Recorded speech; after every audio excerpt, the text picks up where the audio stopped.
And now, a tale well calculated to keep you in suspense. In a moment, Act One of The Lost Ship, written especially for Suspense by Erwin Lewis.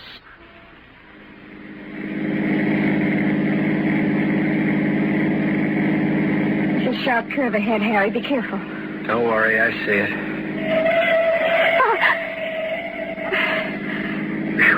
That was a close one. Harry, you hear something? What? Sounds like a siren. Harry, it does sound like a siren, doesn't it? Shut up. Let me listen. Yeah, I think you're right. Maybe it's the police. How could it be? We lost some hours ago. I don't know, but it's getting louder. Can't take any chances. We better get off this main road fast. Yeah, that looks like a cutoff. Oh, but it leads straight across the desert. It isn't much of a road. No time to be choosy. Hang on. Oh.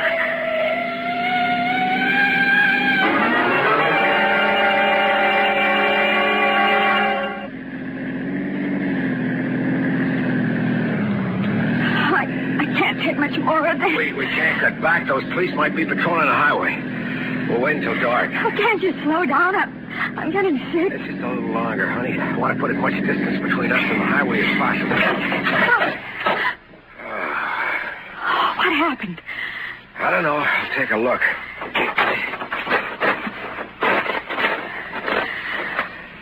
What is it? Broken spring. Oh, what do we do now?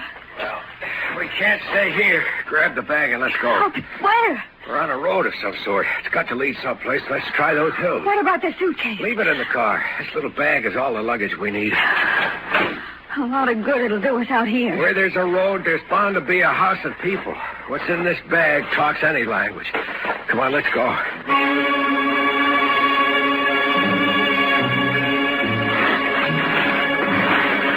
Can't you walk any faster? I'm trying, Harry, but these frogs are killing me. Oh, I've got to rest a minute. All right. Here, sit on my jacket. I'll get it all dirty. So what? We'll buy 1,000 jackets once we hit the border. Sit down. Oh, what a relief. What's so hot? What's that? That sounds like a coyote. Don't worry about it. Oh, Harry, I'm scared. Now, don't go hysterical. Well, aren't you frightened? Even a little? Sure I am. Down to my shoes. Oh, we must have been crazy. There's 50,000 arguments in this little bag to prove we're not crazy. We'll spend the rest of our lives running. Once we get to Mexico, we'll stop running. But we're leaving our home, our friends, everything and everybody we know.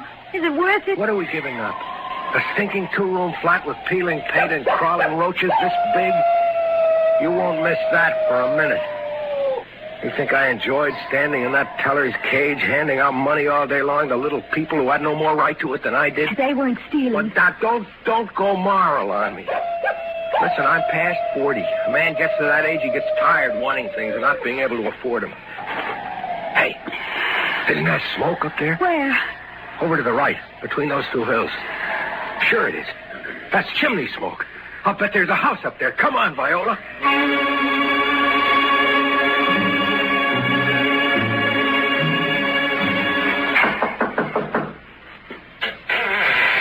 Well, hiya, folks. Kind of off the tourist trail, ain't you? We were wondering. No sense wandering outside. Come in, make yourselves comfortable. Yeah, your car broke down, huh? Why do you say that? Well, nobody'd walk here if they could ride. Yeah, and take a look at your shoes. Lady, I'll bet your feet are full of blisters. You're so right. Well, take off your shoes and sit down by the fire. I'll poke it up. Starting to get nippy now. The sun's gone down. Oh, thank you. I was fixing myself some supper. Pork and beans. Be mighty proud if you'll join me. Thank you, Mr. Townley, Pete Townley. I'm Harry Turner, and this is Mrs. Turner. Pleased to meet you. I'll open another can of beans. Ain't much, but it's filling. You live here all alone, Mr. Townley?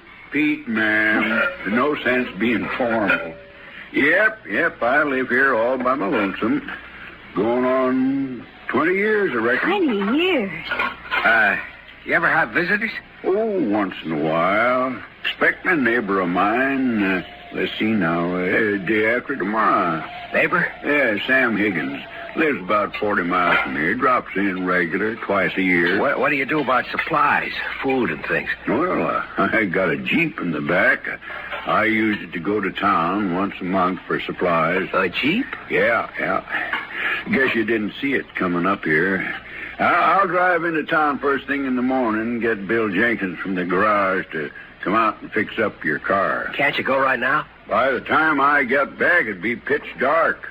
No, better wait till tomorrow.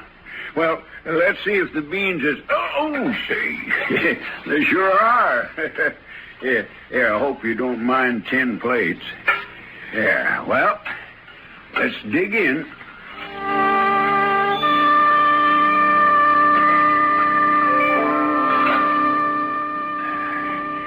Yeah, I think those beans are pretty good. Either you folks care for any more? No, thank you. No, thank you, Peter. Here, I'll give you a hand with the dishes. No, don't bother, ma'am. Won't take more in a minute. I'd like to get that Jeep and take off right now. Oh, we couldn't do that. He's a nice old man. I don't like spending the whole night here. It's safe enough. Here, let me know when you folks is ready to hit the hay. I'll bunk down in the shed and back. Oh, no, we wouldn't think of putting you to such trouble. Oh, don't worry about it, ma'am. I can sleep anywhere, anytime. Besides, that bed ain't much softer than the floor. Pete, don't you ever get lonely living here by yourself? No, I like it like this, just me and the hills. I spent nearly 30 years prospecting for gold. Didn't find much, but enough so as I can buy a little food and the few other things they need every now and then. So why look for more? Now, most folks dream about a pot of gold at the end of the rainbow. Well, I got that too, waiting for me over in the hills and the desert out there. I guess that's what you call a great beyond, huh? Oh, shucks, no. I don't mean when I'm dead. I'm talking about a real pot of gold, bigger than anything you ever seen or dreamed of, probably. In the desert? I don't understand. What is in the desert? A ship, ma'am. A great Spanish galleon, and it rides the sand dunes of the desert like it was sailing the seas again. A ship in the desert? That's impossible. I'll tell you how it was, son. There's a legend that hundreds of years ago, a Spanish ship come sailing up the Gulf of California, having come from Mexico or Peru or one of them other South American places. And as it was sailing up right close to shore, a huge storm come along, followed by a tremendous tidal wave, which swept it clean onto the desert. Must have been the granddaddy of all waves, I reckon. Well, after many years, the waters went back, leaving the ship high and dry, miles from the Gulf or the river that feeds into it. In a couple of 100 years, the shifting sands have buried it, of course. But sometimes, when the wind blows up just right, it blows away a lot of the sand, and you can see the upper deck of that old ship from the top of that hill just over there. According to the legend, too, the hold of that ship is just jam full of treasure. What a lovely story. A pretty fairy tale for children and old men. Harry, that's not a nice thing to say. That's all right, ma'am. Of course, he's right. But it is a pretty fairy tale. Just so happens this fairy tale is true.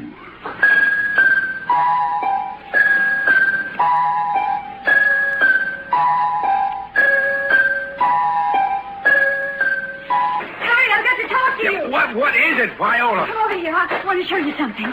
Now, what are you so excited about? I was straightening out things in the cabin after you left. I found these. Coins? Yes, but what kind? Gold coins. And look at the words on them. On the oro. That sounds Spanish, doesn't it? Look how old they are. Let me see. There's a date on this one, 1542. What kind of coins are they, Harry? I've seen some like them at an exhibit. They're Spanish doubloons.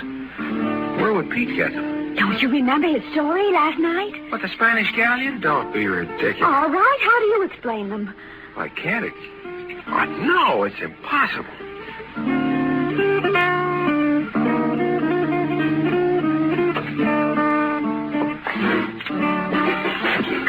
Pete. What's up, son? My wife found these in the cabin. Where did they come from? Oh, them things. I reckon they come from the ship. What do you mean? Well, some years ago, a young fella come staggering in from the desert, and he was in pretty bad shape. Hadn't had food or water for days, it seemed like. I tried to fix him up, but he was too far gone.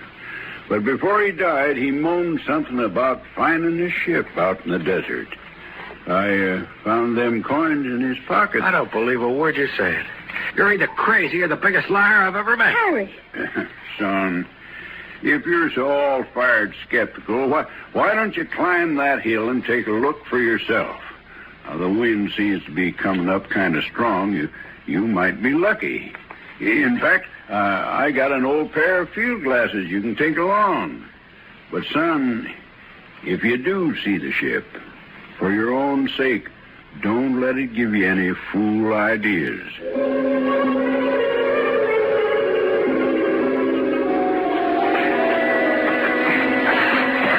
Harry, I can't climb another foot. You're almost to the top. Here, grab my hand. There. Now, just a few more. Pete. You made it. Oh. Yeah. Now that we're here, what? I can't see a thing with the wind blowing sand in my face. I doubt if there is anything to see. That doddering old man tells us a fairy tale and we buy it. All we'll get for our troubles is our lungs full of desert. Why did I let you talk me into climbing up here? Look at my dress. Yeah, might as well head back. That old man... Wait a minute. The wind is dying down. Take a look through these glasses. Yeah, still can't see a blasted thing but sand and sagebrush. Did you see something? Can't tell for sure. I'd like it a better focus. Viola! What is it, Harry? I don't believe it. What, Harry? I see a broken mast and a part of a hull buried in the sand. Viola, the old man was right. There is a ship out there in the desert.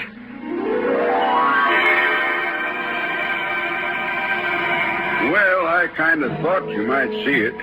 Haven't seen it myself in a spell.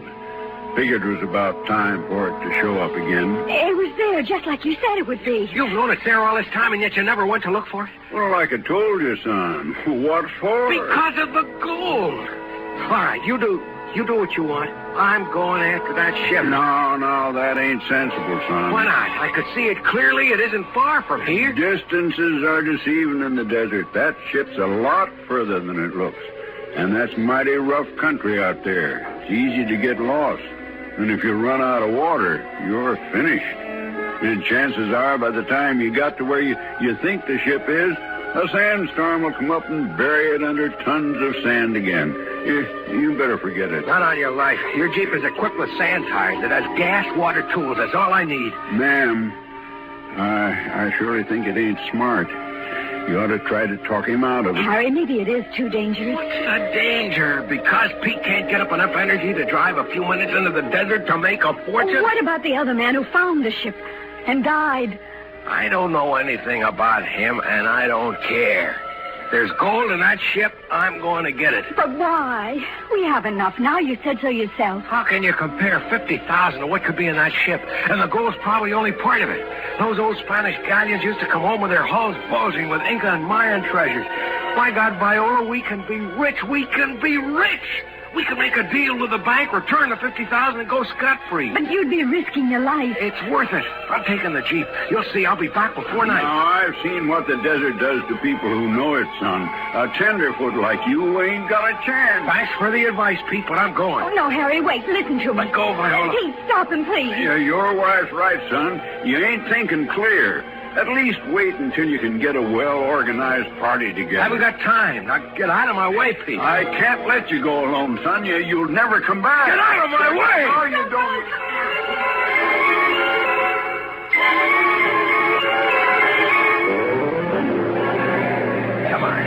Come on, don't get stuck now. It can't be much further. The rear wheels are stuck in the sand. Maybe I can slip something underneath. The sun is strong. Yeah, the wheel has dug itself a nice little hole. Well, there's a shovel in the Jeep. If I jam it up against the tire, maybe I... here it is. Now, if I just... Wait a minute, what's over that ridge? Looks like some sort of structure. Can't be a house. Who could live out here? I better take a look.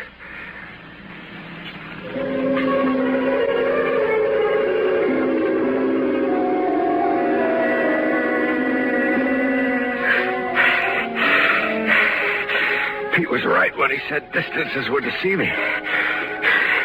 The top of this ridge looked like it was within a few yards of the Jeep, but I seem to be walking forever. The way the heat waves make the air shimmer, I'm not even sure where I am. I'm getting to the top. Now, let's find out just what I saw. Here comes that wind again. Gotta get the sand out of my eyes. That's better. Now, it's the hull of a ship. Yes, this is what I saw from the hill. Look at her, buried in the sand with little more than part of the top deck visible. But it's a ship, all right. Look at the carvings on the rail. I wonder if it's safe to walk on. Yeah, it seems solid enough. Yeah, there's something inscribed in the railing. Santa Carlotta. Santa Carlotta! I found the ship! I found it!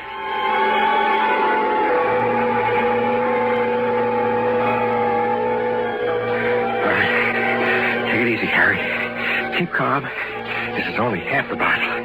You don't know if the hull is filled with sand or what. Now, let's look for a hatch. Find a hatch and open it. It'll lead to the interior. Clear away the sand. Hey, I hit something. I gotta dig the sand away. I gotta find out what I hit. Come on out, boy. The sun is beginning to set. There's not much time left. I was right. It is a hatch. Now to get it open. Oh, it's jammed. I can't budge it. Wait a minute. Pry it open with a shovel. That's right. I can feel it giving. It's coming up. Get my hand underneath the edge. That's it. That's it. Now my other hand. No, if I can just lift it. I got it. Now, just prop it up with the shovel. There. That does it. Oh, it's dark down there. I can't see. Wait a minute. Here's the top of a ladder. Wonder if it'll hold me.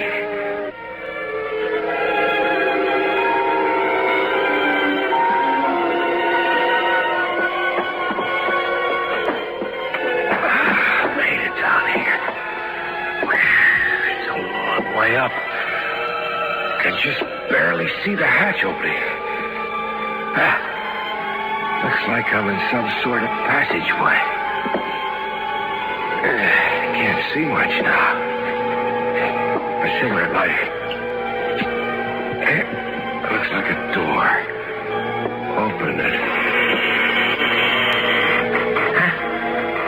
Furniture. Table. Looks like charts on the walls. Something over in the corner. Can't make out what it is. Looks white. Seems to glisten a little. Wonder what it is. Oh! It's a skull.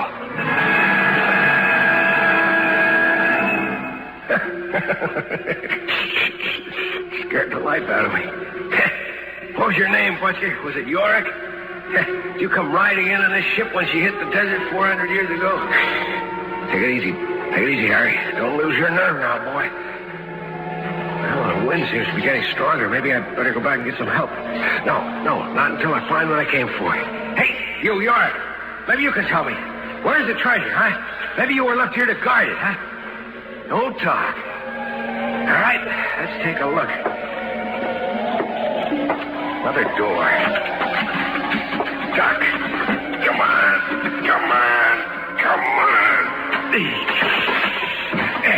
Here we are. Black as night in there. Yorick was guarding. Wish I'd brought a flashlight. This lighter doesn't help much. What's this? Looks like some sort of chest. Chest. Okay, now to see what's inside.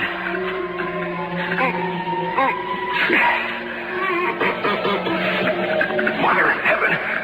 Can't be real. Gold, jewels, diamonds, a chest full. I found it!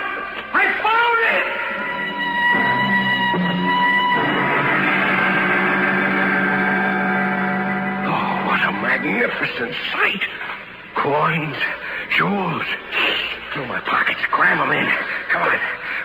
Wait. There's a burlap bag in the Jeep. I'll get that. Oh, Viola, Pete. What do you say when I come staggering in carrying this magnificent fortune?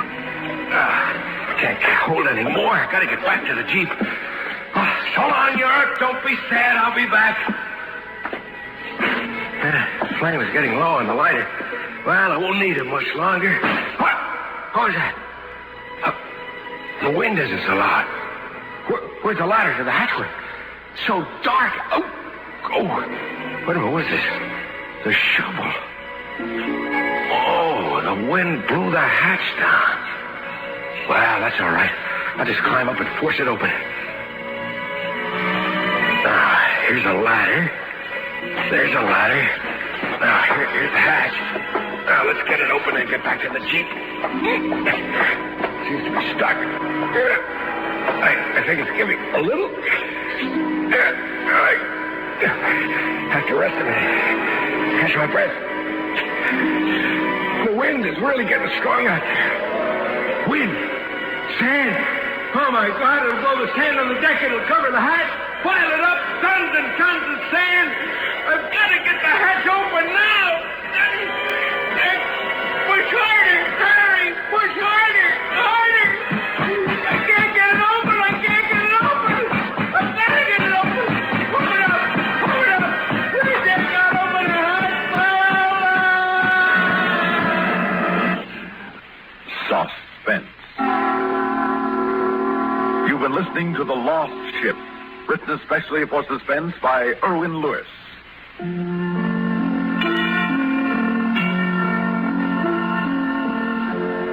Suspense is produced and directed by Fred Hendrickson. Heard in tonight's story were Matt Cooper, Gene Gillespie, and Bill Adams. Music supervision by Ethel Hubert. Sound patterns by Walter Otto. Technical direction by Fred Turner. This is Stuart Metz speaking. Listen again next week when we return with another tale well calculated to keep you in suspense. 3 times each weekday, share a woman's world with Betty Furness on the CBS Radio Network.